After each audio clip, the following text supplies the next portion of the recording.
Welcome to the Unrulr Podcast, where we sit down with educational leaders, students, and really just anyone who has a good story to tell about their learning. Today, we had the privilege of talking to John Nash, who is the Associate Professor of Educational Leadership Studies at the University of Kentucky and also runs the Laboratory of Design Thinking, otherwise known as the DLAB, at the University of Kentucky.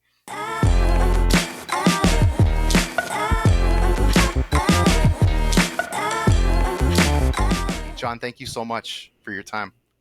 Yeah, it's great to be here. Good to see you, Aaron. John, we've at Unrulr been incredibly privileged to work with you and your students, not just undergrads, but also PhD and MBA students. And our work has really been centered around reflection and metacognition. I'd love for you to kind of tell us the story of what you're working on in both settings and how we're collaborating together. Sure. I think it can be summed up because the two settings in which we've used Unrulr thus far are in the same version of a course called Design Thinking and Education. And we had a course where we used Unrulr with undergraduate students in a section. And then later in a subsequent semester, we had a mix of undergraduates, upper division students, and some graduate students. And in both cases, we were interested in using Unrulr as a way for students to reflect on the process of being design thinkers. And so in the process of taking the course, students work with a partner in the community or on a problem of common interest and apply design thinking to the challenges offered there and try to come up with good solutions to that challenge. But what's even more interesting to us, we think, is while we want to have a good solution to those challenges, of course, and that's why we think design thinking is a good method for doing that, knowing how students go through that process of using design thinking and the mindsets associated with those steps became really interesting to us. And Unrulr was a good tool for us to get at that because it allowed students to pause between key beats in the course to reflect on what happened and what they thought they would do differently going forward. I love that. I mean, Angela Stockman, who's at Damon University, talks about that power of pause and reflection. And it's fascinating because we see that in like project management. There's this idea of like the retrospective and review, but we don't really see it in K-12 classrooms or college classrooms. Why is that pause so powerful in the kind of iterative work that your students are doing? It's powerful in this iterative work because your point is well taken. We don't seem to see this kind of pausing. And I think part of the reason is that we see a focus within curricula to get to an end result and have that end result look really good. And that's fine to have good results when you're working on a project. But the learning that goes on by the project members as they get to that result is actually very valuable to capture, know, understand, and reflect on. And so when we can do that, then we have people exit the course not only saying, well, we made a cool thing here for our partners, but also I now know how to tackle ambiguous multifaceted problems better than I did before. And that seems like it's going to be an important skill for me in my life. And so that's why we think that's important. I mean, there's so much around, I mean, it was like a second or third conversation where you were talking about how reflection can be like muscle memory, like getting reps in at the gym, right? And how, as your students were reflecting in Unrulr, they were also building this skill of metacognition, of like actually looking inwards, and some of them for the first time in their learning. Right. And my co-teacher and colleague, Professor Ryan Hargrove, who hopefully will meet your audience one day through one of these venues, talks a lot about why it's important to navigate the problem. And this idea of navigating a problem means that in a perfect world, if we're excelling as instructors and co-learners with our learners, we're helping them sort of stick with the problem or think about the problem that they're working on all the time. Now, I have to be careful when I say that, because I don't mean like we want to take all their mind space. They have other courses to take, they have other things to do, but rather that we've planted seeds in their heads so that they're seeing analogous inspiration when they're out doing other things. They're applying what they've learned in our course in terms of ways to tackle problems in other courses. And it's that latter aspect that actually we were able to see through Unrulr, because learners would reflect on how something that they had picked up in our course in the process of solving a problem through design thinking, they were able to apply that in other courses that were far afield from us, say mathematics or accounting or something like that. And so that gives us evidence to say, this transdisciplinary approach that we think we are interested in having happen and help students across the curriculum, there might be something to that, because now we're seeing some of that evidence. So many of our early conversations were just like flat out joyful, like talking about, which is not always the case in education. And I think I was so excited because of how you were thinking about the culture of your classroom and kind of breaking down the power dynamic of teacher and learner and having learners be teachers of other learners. I'm really interested in how you created this class with Professor Hargrove, how you thought about shifting your learners from kind of passive to active in my TED Talkiest of languages, and like what you learned from the experience. We knew we had a certain set of, let me back up a second. Let me think.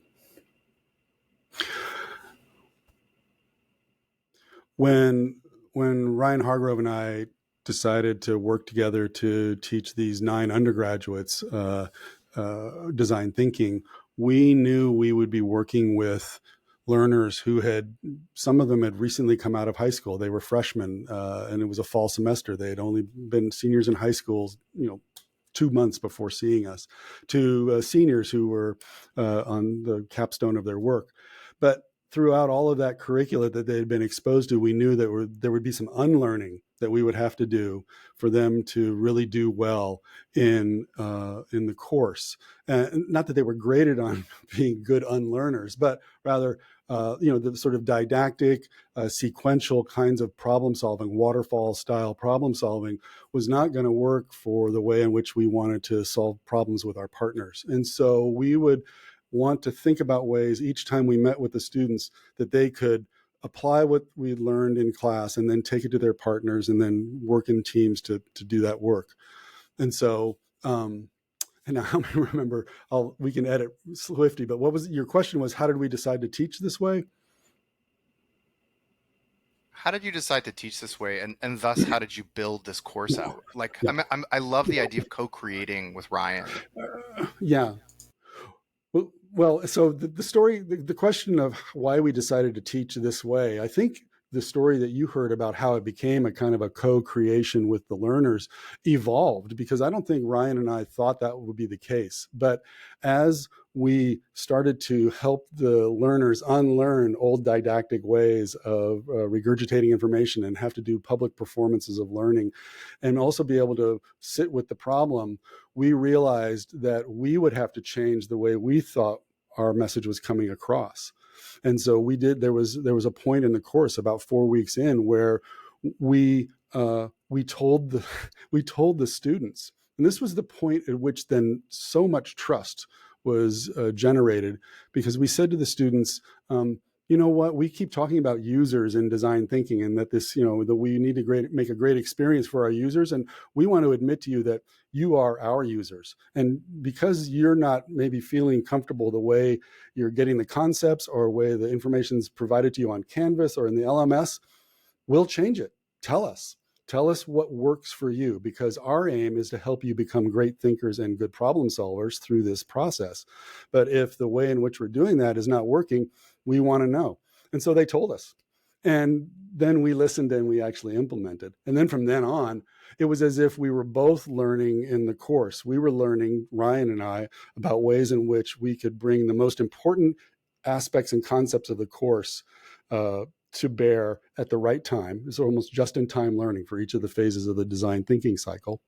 And they responded by saying, yeah, we want to excel because we empathize with the partner that we have. At the time, it was the Marquis Cancer Center, and we were looking to find ways to improve the patient experience for cancer patients. So they were invested in that.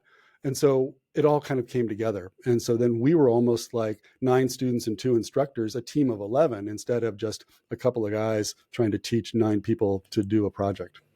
I mean, I'm muting myself on purpose because I'm just screaming yes in the background. But like that idea of a collective in the classroom is something that I say way too often. And that idea of like the teachers joining students as co-learners in this entire space, something I'm obsessed with. Had you had that experience in different classes? Did reflection or being able to see their reflections aid in that?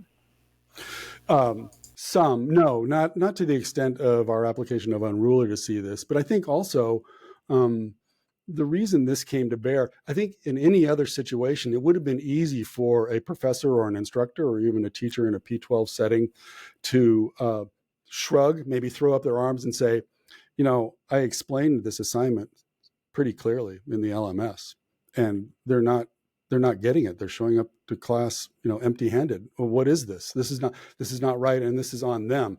And we knew that wouldn't work because also we knew we were really introducing novel concepts around the way in which you solve problems. And so we decided to be vulnerable, and we say, look, guys, the stuff we're doing is really important. And actually, there aren't a lot of non-negotiables in this class, but we do have a couple in there, X, Y, and Z. And so the rest of the stuff we can negotiate. So how would you like to do that? Because it's important that we do well and we follow this kind of mindset. And once we did that, then the floodgates were open for them to be honest about what they needed. And then they wanted to really do great work. How do we do what you did in the kind of 612 or 912 space? Like you're so passionate about design thinking, the role that AI is playing in our emerging landscape. But when you think about, you know, frankly, this badass class that you taught or co-taught with Ryan, how do we pull from it and put it into our programs in high schools and middle schools? That's a great question. And I think the answer, at least for me at this moment, is start small, little things. I mean, our turning point was just a little thing. It was a couple of professors who were slightly frustrated with how the dynamic of the class was working. And then, so we just confessed that. But what it really was ultimately was us trusting in the voice of the learner to help them have agency in the direction of their learning. And I think that that's possible across the P12 spectrum. And back to my start small notion, it's that teachers, teacher leaders, principals, school leaders can just start to ask students what they think. The bar to getting interesting new ideas is very low in schools, and it's just that you ask. And so you mentioned AI. So to the extent that I'm talking to a lot of school leaders and teachers about how they're going to create guidelines for use of generative AI in their schools. And the thing that is constantly overlooked is what do students think about using it? And they can be a great partner in just considering ideas about how they want to use it, learn it, and can be in the discussion from the start. And it doesn't have to be complex. They don't have to be there doesn't have to be a big partnership program where we have a student council and there's a special panel of students who are all really excelling at this and they can advise us. It's just small conversations. What do you think about using this? How do you think we should use it? They have very interesting and strong and valid opinions, and I think that's just a small place to start. It's the same place that Ryan and I started in a college class. I love that. I mean, it's so obvious. Why don't you ask the people who are actually being served?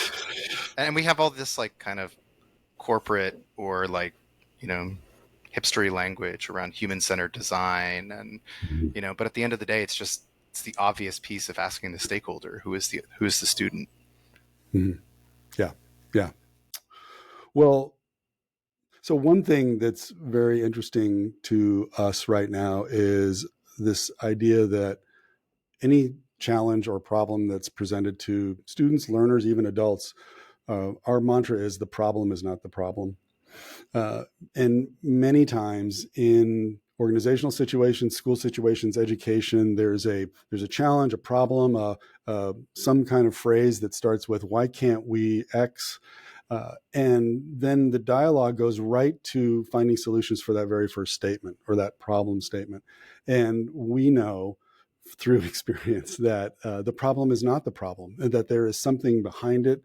And it's partly what Ryan and I talk a lot about in terms of this idea that students need to navigate the problem. And I think, we talk about this a little bit earlier, I think. And so that means a few things. That means embracing complexity and ambiguity. And this is where growth really happens for students, when we politely push them to ask them to say, yes, this is ambiguous, this is complex, so talk to us out loud about why it's complex and what you think the solutions are. That's where Unrulr was really helpful to us. But this is where they get to sort of lean into the uncertainty of a problem instead of avoiding it and saying, oh, this is hard, I'm out. So we say, embrace that. It also helps emphasize process over product. And so when we think about that, we have more interest in understanding the cognitive thinking processes that learners are going through, the explorations that they're doing in their heads or with their team, versus just assessing an end result and whether something was shiny and pretty. I mean, that's a yes to everything.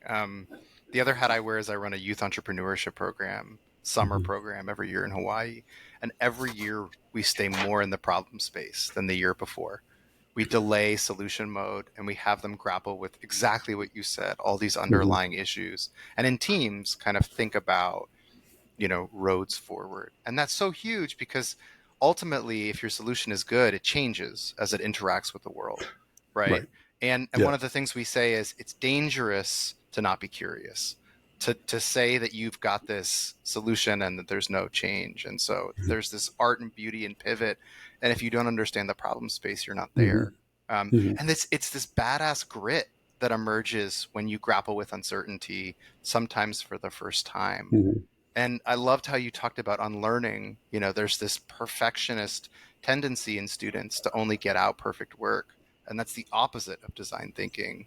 Yeah, I mean, tell me more about that, like learning how to learn metacognition that you're asking students to embark on.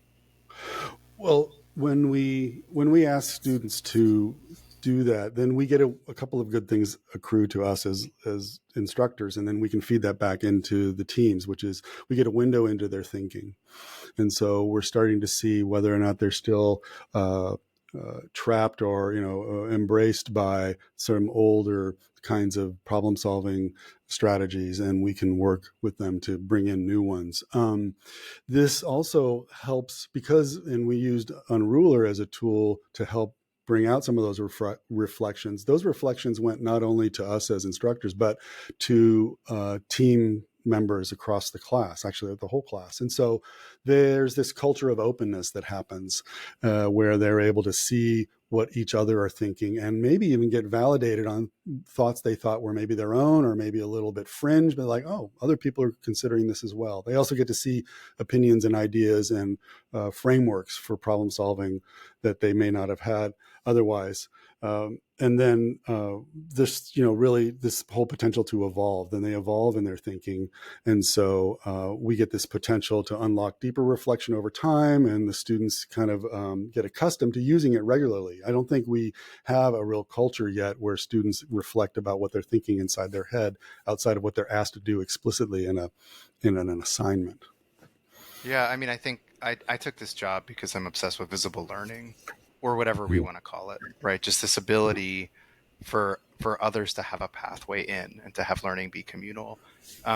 You talked about in a previous conversation at the end of the year, they were doing their presentations of learning, an exhibition, kind of demo of what they did, and how through weekly reflection, they were able to, really speak to their process and really speak to how they grew as learners. And whether you're using Unrulr for that or any tool, you spoke to just, again, this power of muscle memory of like really now having a gateway in when maybe in previous years they were like, oh, I don't know what happened in week 2. There was no Mm-hmm. kind of, evidence of that. Yeah, and when we do that kind of work, where we have these public demonstrations of learning, and where we ask students to reflect on camera, in most cases, about a metacognitive event or and so all of that is unAIable. And so what I am a big fan of generative AI use in education, and people can follow me and see where I stand on that. At the same time, there are certain things, and actually almost everything we've talked about on this episode have to do with boosting unAIable skills. And what's cool about that is that you can't use ChatGPT or Claude or Bing or Bard to get through a public demonstration of learning.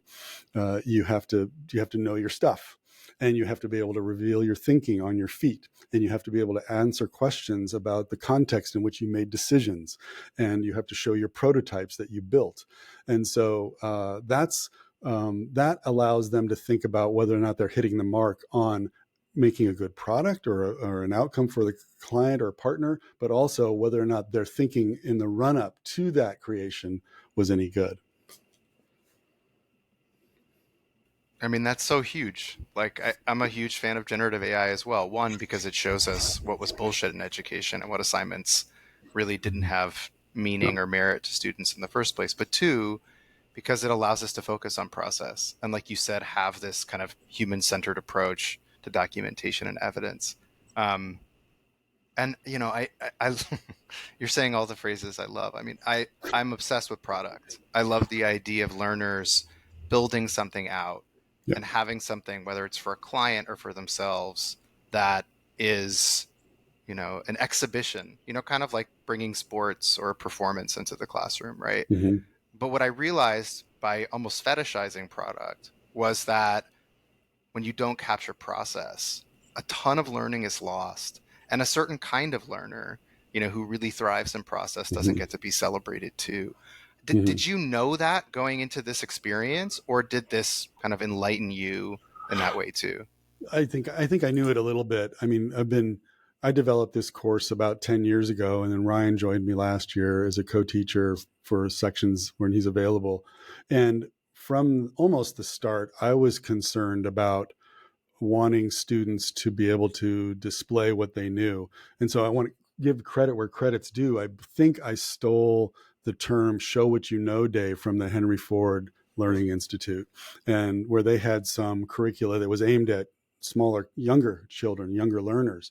But it just made so much sense to me that we would take a pause at the major beats in the course. So after forming the team, after doing the empathy interviews, synthesizing the data, prototyping feedback, there would be a show what you know day. You come by and we would invite the public, whoever wants to come, the partners, and your team has to show what you know.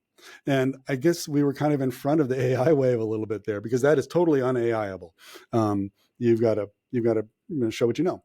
So that was really helpful. And I think since then we've realized that that's the spot where they can get feedback.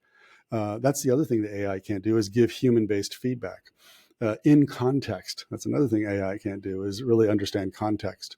And so by doing that, folks exit with a set of skills that not only let them tackle a challenge, but also think about problems more clearly across almost any domain. So two last questions. John, what is your philosophy of education? That's a great question. Well, I think it's been revealed a bit through the context of our conversations, but I think my philosophy of education is to consider deeply the skills and knowledge that learners bring to the educational event, whatever that may be, and then also be thinking about how to allow them to think about the learning process as they go through it. So I'm a big fan of design thinking.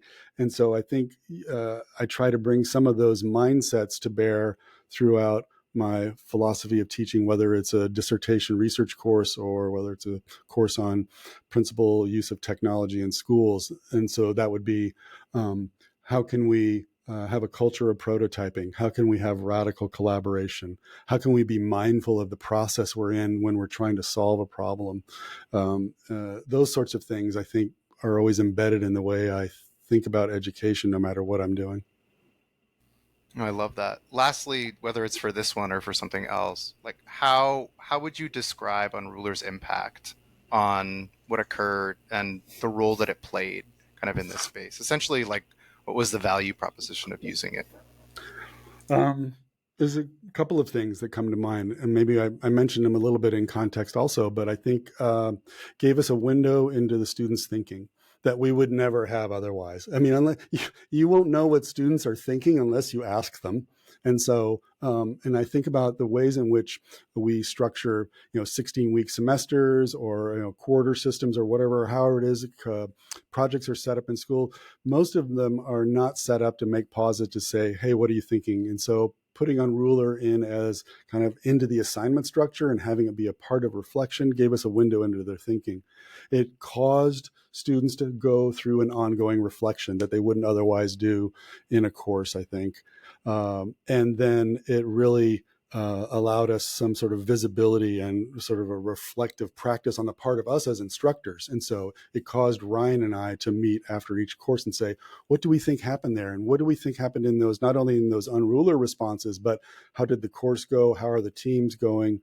And so it allowed us to have this extra layer of understanding about why students and teams acted as they did on a particular aspect of the challenge, whereas we might have been just sort of left to wonder what that reason might have been. John, thank you so much for your time. And You were excited great. to collaborate in any capacity this year. And Thanks. I mean, you're just you fight my imposter syndrome every time I get to talk to you. Well, you help me fight mine, where it's a mutual admiration society. And I can't wait to meet you in person. Like, I definitely want to visit campus, and there's something about Kentucky. So sometime this year, I'd love to see you in person. Yeah, cool. Okay. Good. Bye. Awesome. Yeah, Jack, bye. Thanks. Thanks so much for watching this episode. A huge mahalo to John Nash. And if you want to see more of these great episodes, follow us on YouTube. Please share us out with your network, whether it's via LinkedIn, Twitter, or whatever Twitter's called, Instagram, or wherever you live. We want to amplify John's work, and we want to amplify the work of all the other incredible educators and leaders that we're working with. So please share us out. Mahalo.